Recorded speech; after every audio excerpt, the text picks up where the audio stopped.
Part 1. You will hear a woman booking a room for a party at a community centre. First, you have some time to look at questions 1 to 4.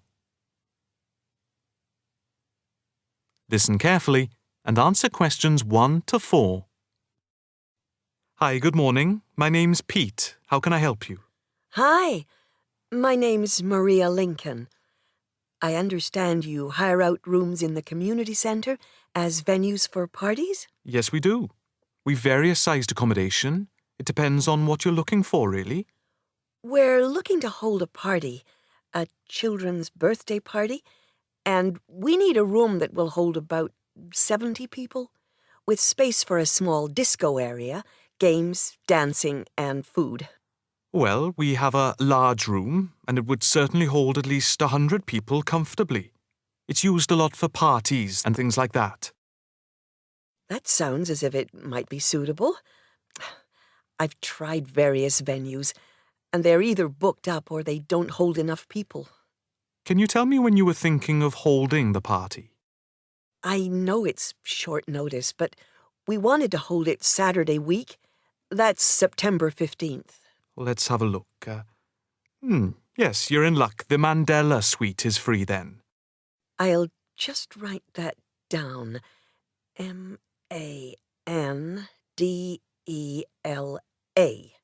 And the time. When were you thinking of holding it? In the afternoon, from 3:30 p.m. to 9 p.m. Yes, okay. There's no smoking on the premises, and we're only licensed to have soft drinks. That's okay. I think I'm happy to go ahead. Before you hear the rest of the conversation, you have some time to look at questions 5 to 10.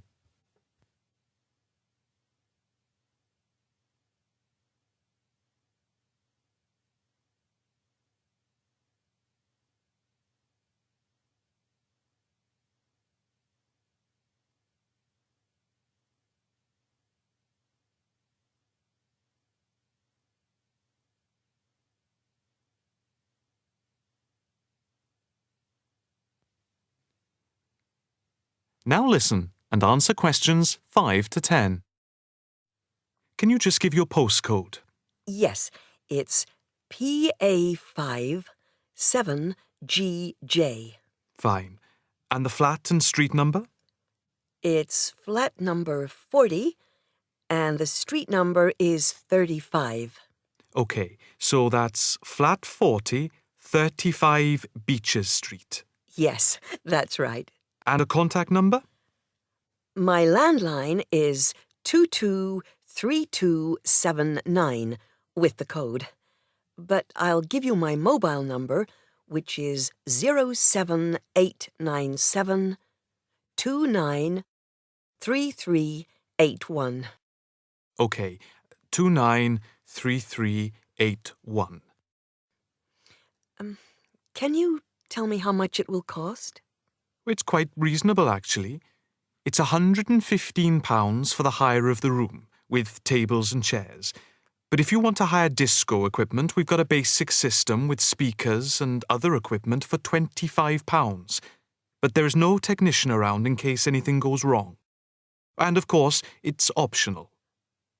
That would save us carting something from home, but maybe we should bring a spare sound system just in case. We've never had any problem with the system, but you might not want to take any chances. What about catering? Well, we had thought of getting everyone bringing something. We have someone who can do catering for £9 a head, including the cake if required. That's handy, but it's a lot as we have a fairly tight budget. So, you want to go ahead with the booking? Yes, certainly. OK. I need to take a deposit of £30, which is refundable. The balance needs to be paid 2 days before the event at the latest. Fine. You can cancel up to 2 days before, but after that you lose the deposit. We don't intend to cancel, but is there any insurance we can take out? Yes, there's a form here somewhere. How much? It's, let me see. It's only £9 for the 24-hour period, and that covers you for cancellation, damage, and injury. Well, At least we'd better have a look at it. How would you like to pay the deposit? Cash. I'll just give you a receipt. There you are. 10, 20, 30. £30. Maria Lincoln. Thank you very much. I'm really glad I found somewhere. We have been trying to book a place for the past 2 weeks, so thank you again, and bye for now. That is the end of part 1. You now have half a minute to check your answers.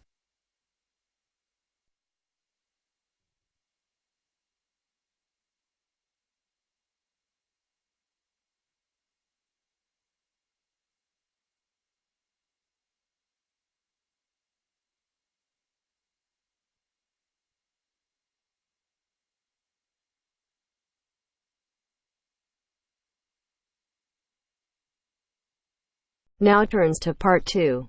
Part 2. You will hear a guide giving instructions to a group of international students in Canada preparing for a whale watching trip. Before you hear the talk, you have some time to look at questions 11 to 16.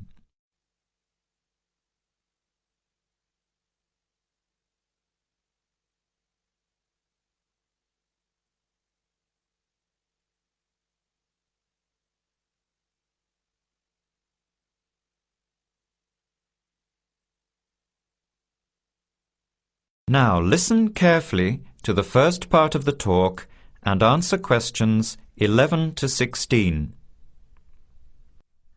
Hello, everyone. Glad to see so many happy faces on this wild and windy day. Are you all ready to go looking for whales? I'm Tony, and our other guide today is Dale.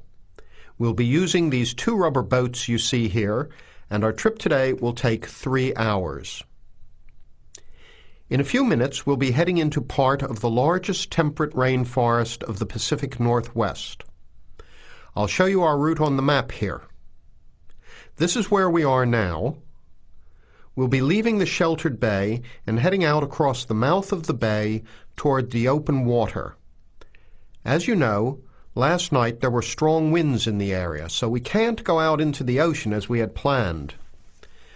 Near the mouth, the water will be quite rough. That's where we are most likely to spot orcas, or killer whales as they are also called. After crossing the mouth of the bay, we'll enter the calmer, shallower waters. This is where you look for gray whales. Then we will continue up this narrow inlet close to the shore. You will have a great view of giant fir and cedar trees that have never been logged. Here is the place to watch for wildlife. You are likely to see bears along the shore and eagles in the sky overhead. Right at the back of the inlet here are the hot springs where we will be stopping for an hour. You can have a soothing soak in bubbling hot water before the return trip. I'll tell you a little bit about the whales now, because with the noise of the wind and the engine, you won't be able to hear much out there. As we head out in the boat, we will probably see dolphins first. They are a gray color and quite small, 1 to 2 meters long. They will swim right beside the boat, racing along and sometimes jumping out of the water just ahead of us. They swim very fast, and they are playful and curious. They're really fun to watch. The next ones we'll see are orcas, or killer whales, which are actually members of the dolphin family. They are 7 to 8 meters long, very fast, and they have sharp teeth. Some stay in these waters all year round. We identify them by the distinctive black and white color. They feed mainly on salmon in these waters, but the orca diet can include seabirds, seals, dolphins, and other mammals. They can be fierce hunters, and this is why they are called killer whales. We should start watching for them as soon as we get out toward open water. We're likely to spot the orcas from a considerable distance. Watch for the black and white marking and mist spouting from the blowholes on top of their heads. Just outside the inlet is where we will probably see gray whales. The grays are migratory. They pass through here twice a year, moving from far in the north where they feed to the warm southern waters where they breed. You are very lucky today because several have been reported in the area. Unlike the orcas, grays are solitary, except when you see a mother with a calf. The gray whales are much longer and heavier than the orcas, 14 meters long and weighing up to 30 tons. The gray whales are filter feeders, gathering tiny ghost shrimp from the sand at the bottom. We recognize grays from their tail fins because each one is different. Once we find the whales, we'll come up as close as we can safely. We are allowed to approach the whales no closer than 50 meters, but that feels pretty close when you are in the presence of animals this big. You'll see mist coming out of the blowholes when they breathe out, and you'll hear a loud hiss. If we are downwind, we might even be able to smell them, a strong, fishy smell. Before the talk continues, you have some time to look at questions 17 to 20.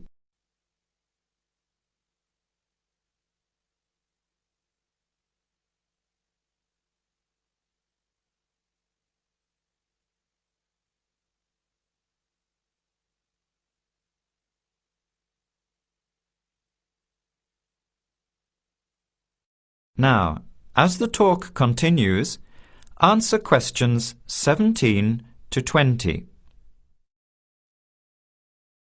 Now, for just a few words of caution. It will be quite bouncy out there, especially in the front of the boat. If you want a smoother ride, stay in the middle of the boat, close to the engine. Hold on to the ropes and keep an eye on any big waves. Be alert so you don't get thrown out of the boat. In case of an emergency, you are all wearing survival suits. They'll keep you warm and dry in or out of the water. They are bright orange for visibility. The water temperature is around 8 degrees. Without these suits, you would only last a few minutes in this cold water. With these suits, your survival time is increased dramatically. They will keep you upright in the water even if you can't swim. But we don't expect anybody to end up in the water, so don't worry. Now, are there any questions? I'm afraid of getting seasick. Right. I was just coming to that. If you think you might get seasick, take one of these patches and put it on your arm at the wrist, like this. It works on pressure points of the body and will relieve seasickness without the drowsiness you can get from pills. Are there any other questions? All right then, let's start loading up the boats. We leave in 5 minutes. That is the end of part 2. You now have half a minute to check your answers.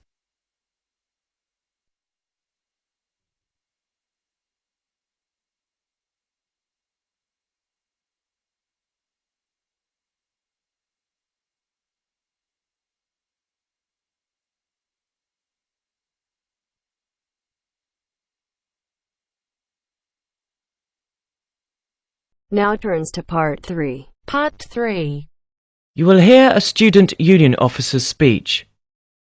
First, you have some time to look at questions 21 to 25.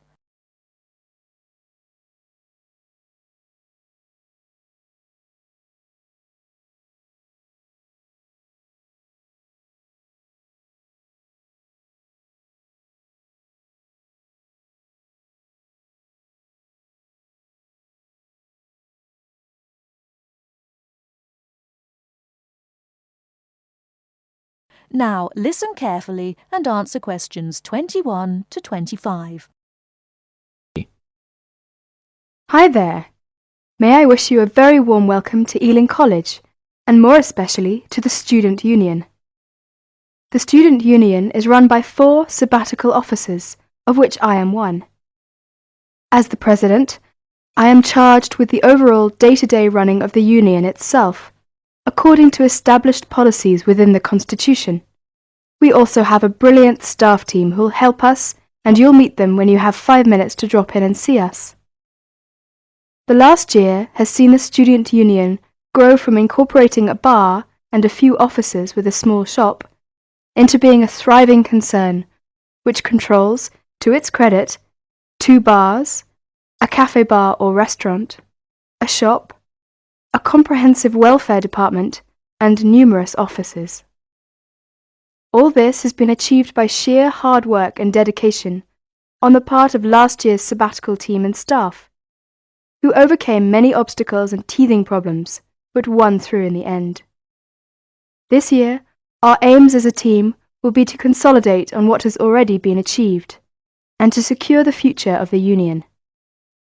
With the new post of Vice President, Social and Communications, our main emphasis will be on communications within the college, which has always proved a problem in the past, but one which we hope to improve upon this year. One way will be the regular publication of a Student Union magazine, so all you budding journalists, come on down. Before you hear the rest of the talk, you have some time to look at questions 26 to 30.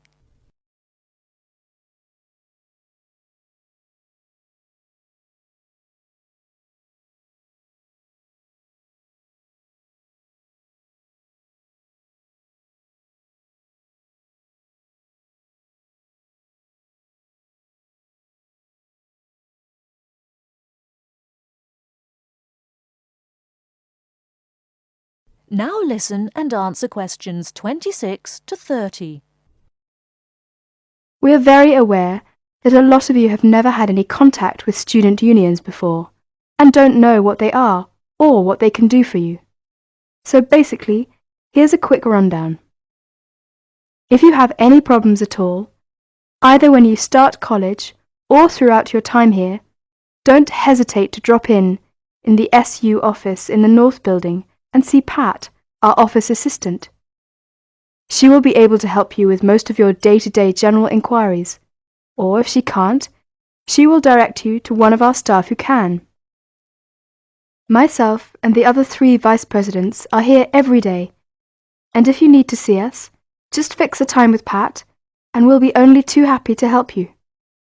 By the way, queries or problems can range from a late grant check, finding a place to live and academic matters, right through to the best places to eat, directions to the bar, or somebody blocking you in the car park.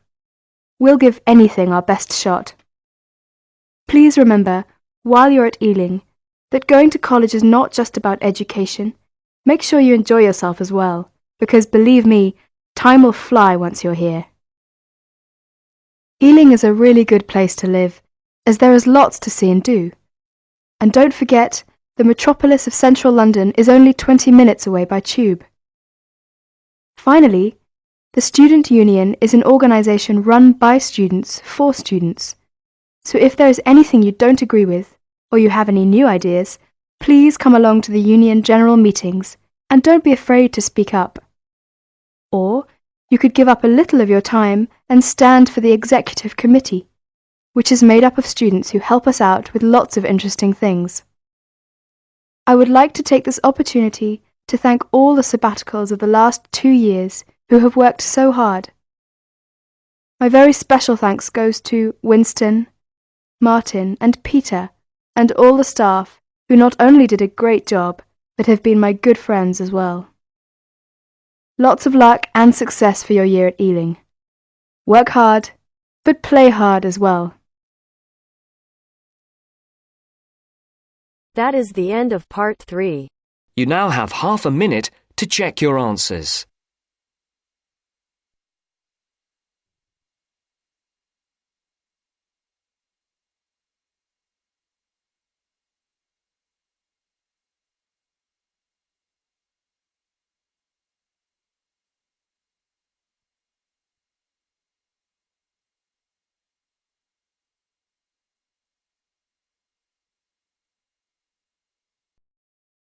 Now turns to Part 4. Part 4. You will hear an extract from a talk about preventative medicine.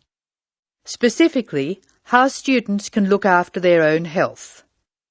Listen to what the speaker says and answer questions 32 to 40. First, you have some time to look at the questions.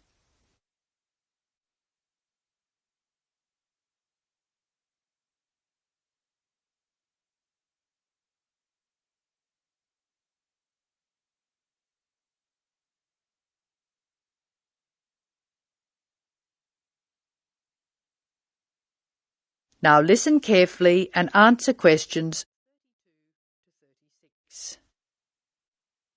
Good morning. I'm Dr. Pat Parker, and I'm here to talk to you about preventative medicine in its widest and most personal aspects. In other words, I'm here to tell you how the patient should wrest control of their health away from the practitioners of medicine and take charge of their own medical destiny. I want to talk about staying out of the hands of the doctor. When the patient takes responsibility for her or his own health, and let's decide the patient is male for now, men are in fact more at risk than women anyway, when the patient takes over his own health regime, he must decide what he wants to do. The first thing, of course, is to give up the demon nicotine. Smoking is the worst threat to health, and it's self-inflicted damage. I have colleagues who are reluctant to treat smokers. If you want to stay well, stay off tobacco and smoking in all its manifestations. Our department has recently completed a survey of men's health. We looked at men in different age groups and occupations, and we came up with a disturbing insight. Young men, particularly working-class men, are at considerable risk of premature death because of their lifestyle. As a group, they have high risk factors. They drink too much alcohol, they smoke more heavily than any other group, their diet is frequently heavy in saturated fats, and they don't get enough exercise. We then did a smaller survey in which we looked at environmental factors which affect health. I had privately expected to find air or water pollution to be the biggest hazards, and they must not be ignored. However, the effects of the sun emerged as a threat which people simply do not take sufficiently seriously. Please remember that too much sunlight can cause permanent damage. Given this information, and the self-destructive things which people, particularly young men, are doing to themselves, one could be excused for feeling very depressed. However, I believe that a well-funded education campaign will help us improve public health standards and will be particularly valuable for young men. I'm an optimist. I see things improving, but only if we work very hard. In the second part of the talk, I want to consider different things that you as students can do to improve your fitness.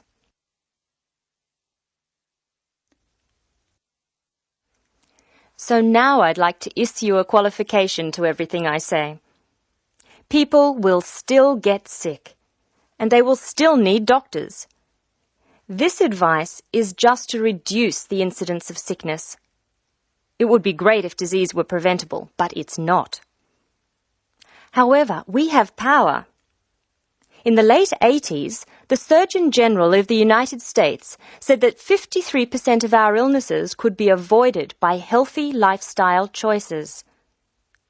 I now want to discuss these choices with you. You should try to make keeping fit fun. It's very hard to go out and do exercises by yourself. So it's wise to find a sport that you like and play it with other people. If you swim, you can consider scuba diving or snorkeling. If you jog, try to find a friend to go with. If you walk, choose pretty places to walk or have a reason for walking. Your exercise regime should be a pleasure, not a penance. The university is an excellent place to find other people who share sporting interests with you. And there are many sports teams you can join. This, unfortunately, raises the issue of sports injuries. And different sports have characteristic injuries. As well as accidental injuries, we find repetitive strain injuries occurring in sports where the same motion is frequently performed, like rowing and squash. The parallel in working life is repetitive strain injury which may be suffered by typists or other people who perform the same action hour after hour, day after day. In this context, therefore, the most important thing to remember before any sport is to warm up adequately. Do stretching exercises and aim at all times to increase your flexibility. Be gentle with yourself and allow time to prepare for the game you have chosen to play. Don't be fooled by the term warm-up, by the way. It's every bit as important to do your warm-up exercises on a hot day as on a cool one. I think one of the most sensible and exciting developments in the reduction of injury is the recognition that all sports can borrow from each other. Many sports programs are now encouraging players to use cross-training techniques. That is, to borrow training techniques from other sports.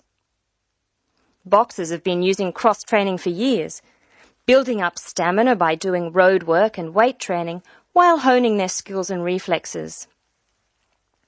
Other sports, which require a high level of eye-hand coordination, are following this trend.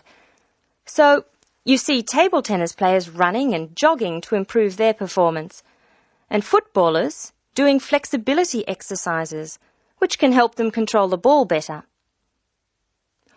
All of these results are good, but the general sense of well-being is best, and is accessible to us all, from trained athletes to people who will never run 100 metres in less than 15 seconds. Good health is not only for those who will achieve athletic greatness. That is the end of part 4. You now have half a minute to check your answers.